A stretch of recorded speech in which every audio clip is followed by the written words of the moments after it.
If Thou Shalt Confess by J.K. Van Baalen, 1953. Tithing. Let us consider the matter of tithing, that is, of laying aside 1/10 of our income for the Lord's cause. Undoubtedly, that is the scriptural way of contributing to the many interests of the kingdom, to missions, schools, benevolence, and church. Stingy folk often remark when tithing is suggested to them, that's in the Old Testament. In fact, that is their main argument to get away from this obligation. A more superficial reasoning, however, could not well be conceived of. Is the Old Testament abrogated? Surely no Christian would hold that view. What has been done away with is only that part of the Mosaic law which is known as the ceremonial law, of which tithing is in no wise a part. Imagine a man saying, "Thou shalt not commit murder" is in the Old Testament, therefore I am free from keeping that commandment. Or think of someone refusing to be comforted by the words, "Though I walk through the valley of the shadow of death, I will fear no evil, for thou art with me, thy rod and thy staff, they comfort me," because that's in the Old Testament. Such nonsense is only applied where it may serve easily to get rid of unwelcome duties. Tithing was not part of the ceremonial law, nor was it a special command given to Israel. Even if, however, the latter had been the case, that would not free us from the same obligations. For such a separate precept undoubtedly would have been given to the Israelites, since they enjoyed so much greater privileges than their forefathers in the ages of slavery, that they too should show greater gratitude for deliverance out of the house of bondage. But it cannot be denied that we of this dispensation enjoy far richer and fuller blessings than did Israel in the wilderness or even in Canaan. According then to the "it's in the Old Testament" reasoning, we really would have to give evidence of considerably more gratitude and give more than 1/10 of our income. And this has indeed been and is today the opinion of excellent Christians. Thus Dr. Erdman of Princeton writes, "One may begin with 1/10, but should increase the proportion whenever possible." Tithing was practiced by Abraham, Hebrews 7, from whom the custom descended to his grandson.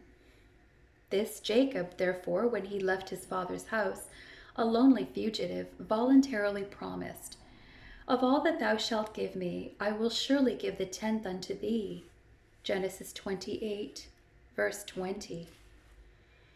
This, be it borne in mind, occurred before he had anything which he could call his own. At that crucial point in his life, Jacob solemnly vowed a vow that he would tithe no matter how much or how little God would grant him of earthly possessions. And this he did some 300 years before the Lord God reminded his descendants through Moses that the custom was obligatory for them too. Thus we meet with the custom of tithing upon the first pages of the Bible. Its origin is nowhere stated, nor its abolishment. Hence we may safely conclude that it was practiced as long as God had a separate people on earth, and that Abel's beginning of the firstlings of his flock and of the fat thereof was a tithing of that flock. For it is exactly the idea of tithing that one should not wait to see how much of his income will be left after all necessaries and luxuries have been paid for, but that one should first lay aside a definite portion for the Lord. Which portion, because it has to be given as a firstling, not as a lastling, cannot be measured after future as yet unknown needs of the family. It must therefore be set apart according to a definite rule, that of separating 1/10, and thus truly seek ye first his kingdom. Matthew 6:33. Of Cain, to the contrary, it is not stated that he brought of the first fruit, but simply that he brought of the first fruit of the ground of an offering unto Jehovah. Genesis 4. And his offer, brought in a haphazard way, was rejected, while Abel's was accepted. If I urge you to start the habit of laying aside 1/10 of your income for the Lord's cause from the very beginning, I do it for the following reasons. First of all, because there is no better way of confessing Jesus as Lord. Words are cheap unless they are backed by deeds. To give at random whenever you have a dime left you do not just need, requires no sacrifice. But tithing at first is a sacrifice. By practicing it, you show that the Jesus you confessed with your mouth is in very deed to your Lord, Lord also of your pocketbook. Secondly, because it will prove an immense blessing to yourself, and that foremost a spiritual blessing.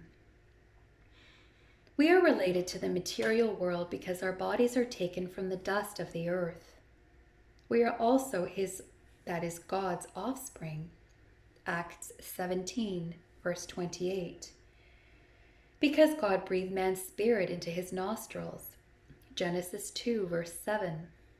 If sin had not entered this latter tie, the spiritual binding man to his Creator would have drawn more closely than the tie of the body connecting man with the world of matter. But now sin did come in, and it upset all relations. Ever since man desired the product of the material world, the forbidden fruit, more than he did the undisturbed favor of his God, the strings that tie us to this world of matter pull more strongly than do the spiritual ties which connect us with God in the unseen world above. That is why the love of money is a root of all kinds of evil. 1 Timothy 6, verse 10. That is why by nature we are all of us covetous. And that is why an early formed habit of tithing will prove one of the mightiest aids to overcome this unbalanced relation between the physical in us and the spiritual, and a great help for the soul to find its true balance in God. Parents, therefore, should not only practice tithing for themselves, they should also teach their little ones to remember the cause of the kingdom as soon as the youngsters begin to receive money. Train up a child in the way he should go, and even when he is old, he will not depart from it. Proverbs 22, verse 6. But not only will this custom prove a source of spiritual good, material blessings will also accrue to him who tithes from the right principle. The true proportion between our love of God and our desire for things temporal, once re-established, God can also freely give us all things. Romans 8, verse 32.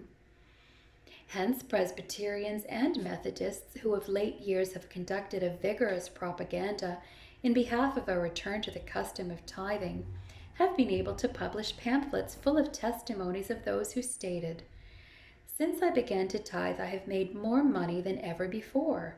This also shows that God does still approve of this old way of contributing to his cause, for in it he fulfills his promise, though that's in the Old Testament too. I refer to the promise of Malachi 3, verse 10. See also Proverbs 3, verses 9 and 10.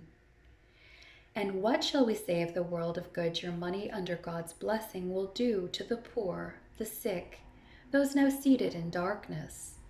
And what of the eternal reward you will receive yourself, when in that great day it will appear that your faithful stewardship has brought others into the kingdom of his Son, the Lord, whom you confessed? Our conviction is that tithing is a blessed way of giving, and the only scriptural way. Some objections and various questions raised in connection with this topic cannot here be discussed. The entire subject of man's responsibility in money matters, however, is of much importance that we cannot refrain from urging every young Christian to give it most serious and prayerful attention. It would be well if the book, Money, the Acid Test, by David McConaughey, were read in an early date after the public confession of faith. Every phase of the subject is there debated. Why not study it? For many Christians show by the arguments they advance that they have never gone into the subject to any extent. At the same time, it is safe to state that deficits would not exist in connection with God's cause among us should all of our church members render unto God the things that are God's. Matthew 22, 21. You observe that one reason why tithing was recommended to you is that there is a great temptation in money unless we recognize that our money really belongs to Him whose stewards we are. That leads us to a word in reference to temptations.